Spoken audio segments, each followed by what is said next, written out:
ይህን ፍጡር ተመልከቱት። ሰው ነው ዝንጀሮ ወይስ የሰውና የቺምፓንዚ ድቅል? ጊዜው 1976 ጥር ላይ ነበረ። ዓለም አንድ ለማመን የሚከብድ አደገኛ ዜና ሲሰማ። ዜናው ዝንጀሮ እንደ ሰው እየተራመደ ይል ነበረ። የተለቀቁት ፎቶዎች ደግሞ የበለጠ አስደንጋጭ ነበሩ። ቀጥ ብሎ መቆም የሚችል እንደ ዝንጀሮዎች ፀጉር የሌለው ጠበብ ያለ መንጋጋ ያለው የሰውን የሚመስል ጆሮ ያለውና ፖስቸሩ የሰው ከመምሰሉ የተነሳ ሳይንቲስቶች ፈዘው እንዲቀሩ አድርጓቸዋል። ስሙ ኦሊቨር ይባላል። ቺምፓንዚም ሆነ ዝንጀሮን አይመስልም ነበረ። እንደውም አንዳንድ ጋዜጦች ማንም ደፍሮ ሊናገረውን ያልቻለውን ነገር ይናገራሉ። ድቅል ነው፣ ግማሽ ሰው ግማሽ ቺምፓንዚ ነው ይሉታል። ዘጋቢዎችና ጋዜጠኞች እሱን መከታተል ይጀምራሉ። ሳይንቲስቶችም በቀጥታ ስርጭት ስለሱ ይጨቃጨቃሉ። የጭቅጭቃቸውን መነሻ ኦሊቨር ምንድን ነው በሚለው ላይ ነበረ። ምክንያቱም ነገረ ስራው በተለምዶ እንደሚታወቁት ቺምፓንዚዎች አይደለም። እንስሳትን የሚያጠኑ ተመራማሪዎች ራሱ መልስ አጥተውለት ነበረ።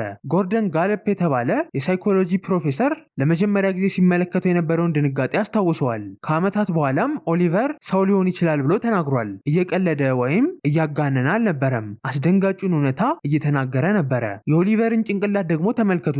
ባልተለመደ ሁኔታ አነስ ያለ ነው፣ ልክ እንደ ሰው ሊባል በሚችል መልኩ። መንጋጋውንም ልብ ብላችሁ ተመልከቱት። ከዛ ደግሞ የኖርማል ቺምፓንዚዎችን መንጋጋ ተመልከቱ።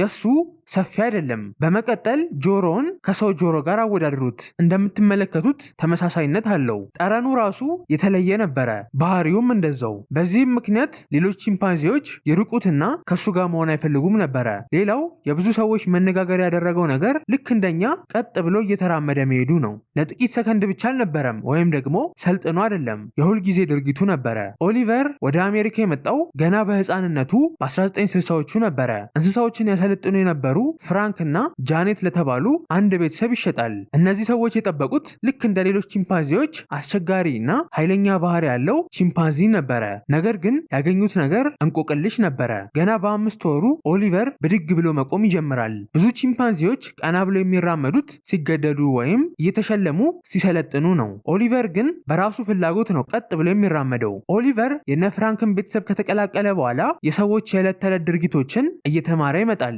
ከቺምፓንዚዎች ይልቅ ከሰዎች ጋር መሆንን ይመርጣል። ቴሌቪዥንን ይመለከታል። በተደጋጋሚ ሳይነገረው ጋሪዎችን ይገፋል። እጁን ይታጠባል። ልክ እንደ ሰዎች እጁን ይጠቀማል። የቤት ስራዎችን ማንም ሳያስተምረው በራሱ ይሞክራል። ባህሪው ልክ እንደ ትንሽዬ እና ዝምተኛ ሰው ነበረ። ልክ መኖር የሌለበትና ያልተለመደ ፍጡር አይነት ነበረ። ቢሆንም ግን ለማመን የሚከብደው ክስተት የተፈጠረው ኦሊቨር እያደገ ሲመጣ ነው። 16 ዓመት ሲሞላው ሴት ቺምፓንዚዎችን ሳይሆን ሴት ሰው ላይ ፍላጎት ማሳየት ይጀምራል። በተለይ ሚስትየው ጃኔት ላይ። መጀመሪያ አካባቢ ጉዳት በማያደርስ መልኩ ነበረ። ሊስማት፣ ሊጠመጠምባትና ሊያቅፋት ይሞክራል። ከዛ ግን አንድ ቀን ይብስበታል። ከጀርባዋ ታግሎ ሊወጣባት ይሞክራል። በጥንካሬም ስለሚበልጣት ማስቆም ይከብዳታል። ከዛ ትጮህና ባሏ ይደርስላታል። ስለዚህ ይህ ከኦሊቨር ጋር መቆራረጫቸው ይሆናል። ጃኔት ከዚህ በኋላ እቤት ውስጥ አብሮ መቀጠል እንደሌለበት ትረዳለች። ነገር ግን እንደዚህ ያለ ፍጡር ማን ይቀበላል? እንዴትስ ይታመናል ብላ ታስባለች። ከዛ ግን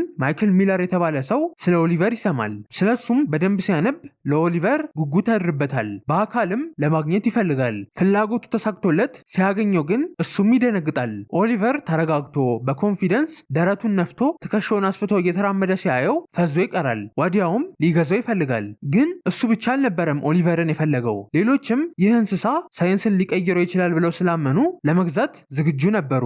ስለዚህ የጨረታ ጦርነት ይነሳል። በመጨረሻ ግን ማይክል ሚለር በስንት መከራ ያሸንፋል። ቢሆንም ኦሊቨርን ከገዛው በኋላ ያላሰበው ብዙ ችግሮችን ያመጣበታል። የተለያዩ ጠላቶች፣ ክሶች፣ አሉባልታዎች እና ሌላም ያልጠበቀውን ነገር ያመጣበታል። ማለትም የሰውና የቺምፓንዚ ድቅል ከሚመስል ፍጥረት ጋር ሲኖር የብዙ ጋዜጠኞችን ትኩረት ይስባል። ዘጋቢዎች ወደ ማይክል ሚለር ቢሮ ይጎርፋሉ፣ ይጮሃሉ።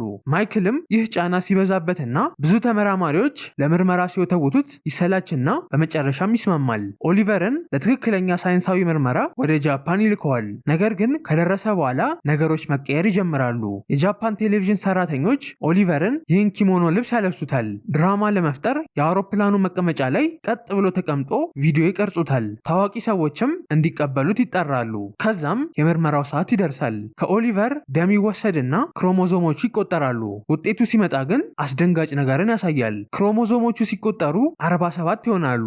የሰዎች ክሮሞዞም 46 ሲሆን የቺምፓንዚዎች ደግሞ 48 ነው። የኦሊቨር መካከል ላይ ነበረ። ማለትም ትክክለኛው የድቅል ቁጥር ላይ ነበረ። ቢሆንም ግን ተመራማሪዎች ስህተት አለው ብለው ይከራከራሉ። ስለዚህ ኦሊቨር ከተመረመረ በኋላ ወደ ባለቤቱ ማይክል ተመልሶ ይመጣል። ከተመለሰ በኋላም ግን ወሬውና አሉባልታው ለማይክል ሊቆምለት አልቻለም ነበረ። በዚህም ምክንያት ማይክል በጋዜጠኞቹ ይናደድና ይከሳቸዋል። በመጨረሻም ያሸንፋል። ነገር ግን ከኦሊቨር ጋር እኖራለሁ ብሎ ያሰበውን ህይወት ማሳካት ሳይችል ይቀራል።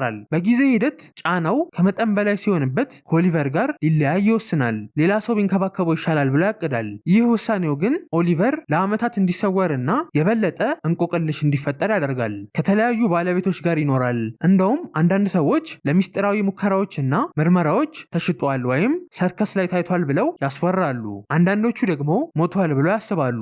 ነገር ግን አንድ ሰው ኦሊቨርን አልረሳውም ነበረ። ቪንሰንት ፔስ የተባለ በፊት ላይ ከበፊት የኦሊቨር ባለቤት ማይክል ጋር የተጫረተው ሰው ከ20 ዓመታት በኋላ ኦሊቨርን ለመፈለግና ለማግኘት ያቅዳል። ከዛም ከብዙ ፍለጋ በኋላ ተሳክቶለት ኦሊቨርን ያገኘዋል። እንደ ዕድል ሆኖ ኦሊቨር በህይወት ነበረ። የሚያሳዝነው ግን እያጣጣረ ነበረ። ቪንሰንት ኦሊቨርን ያገኘው ፔንሲልቫኒያ ውስጥ በሚገኝ የጥናት ማዕከል ውስጥ ነበረ። ለ9 ዓመታት ኬጅ ውስጥ ተቆልፎበት እየኖረ ነበረ። ማንም ባይፈልገው ኖሮ እዛው ነበረ የሚሞተው። ነገር ግን ከኬጁ ሲወጣ አንድ ያልተጠበቀ ነገር ይፈጠራል። ይህ ሁሉ ጊዜ ኬጅ ውስጥ ቆይቶ ራሱ እንደ በፊቱ ቀጥ ብሎ መራመዱን አላቆመም ነበረ። ልክ እንደ በፊቱም እንቆቅልሽ ነበረ።